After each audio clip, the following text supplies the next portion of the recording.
김영철 북한 노동당 부위원장과 마이크 폼페이오 국무장관이 뉴욕에서 만찬을 갖고 회담을 진행했습니다. 화기애애한 분위기가 이어진 것으로 전해지고 있는데요. 자세한 내용 보도국 연결해 들어보겠습니다. 박세정 아나운서 소식 전해주시죠. 김영철 부위원장과 폼페이오 국무장관의 만찬은 우리 시간으로 어제 아침 뉴욕 맨해튼의 주 유엔 미국 차석대사의 관저에서 열렸습니다. 약 90분 정도 만찬이 진행된 후 폼페이오 국무장관이 자신의 트위터에 사진을 올리면서 긍정적인 만찬의 분위기를 전했는데요. 다음 날 저녁으로 예정돼 있던 기자회견이 오후로 앞당겨지면서 중요한 합의가 만찬 자리에서 이루어졌을 거라는 분석이 나왔습니다. 다음 날 오전부터 바로 회담이 진행됐지요? 네, 오전 9시부터 11시 30분까지 회담이 진행된 이후 폼페이오 장관이 이번에도 자신의 트위터에 이에 대한 내용을 올렸습니다.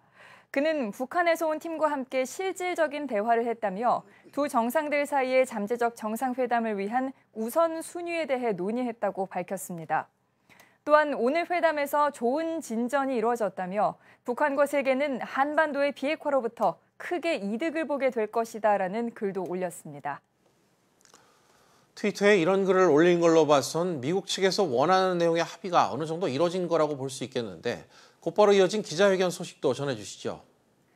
네, 폼페이오 장관이 오후부터 간담회를 열고 김영철 부위원장과의 회담 결과를 발표했습니다. 폼페이오 장관은 지난 72시간 동안 큰 진전이 있었다면서도 아직 많은 일이 남아있고 북미 합의를 위해서는 김정은 위원장의 과감한 결단이 필요하다. 이번 기회를 흘려버리는 것은 비극과 다름이 없다. 이렇게 말했습니다. 이어서 김정은 위원장은 결단을 내릴 수 있는 지도자라며 기대감을 보였습니다. 앞서 김영철 부위원장이 김정은 위원장의 친서를 갖고 갔을 거다. 이런 관측이 나왔었는데 실제로 친서를 전달할 예정이죠. 네, 김영철 부위원장은 우리 시간으로 내일 워싱턴 DC를 전격 방문하기로 했는데요. 도널드 트럼프 대통령에게 김정은 위원장의 친서를 전달할 예정입니다. 이와 관련해서 외신들은 트럼프 대통령이 앤드류 공군기지에서 전용기 탑승 전에 기자들에게 매우 긍정적이라며 큰 기대감을 나타냈다고 전했습니다.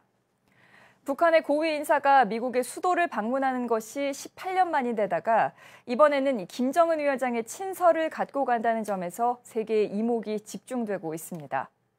또한 북한이 이번 친서를 통한 직접 화법으로 이 비핵화에 대한 구체적인 메시지를 전할 거라는 전망이 나오고 있습니다. 또 그런가 하면 우리나라에선 지난번 북한의 일방적인 통보로 연기됐었던 남북 고위급 회담이 오늘 열리죠? 네, 판문점 선언 이행을 위한 첫 번째 남북 고위급 회담이 오늘 판문점 남측 지역 평화의 집에서 열립니다. 우리 측 대표단은 조명균 통일부 장관을 수석 대표로 해서 총 5명으로 구성됐는데요.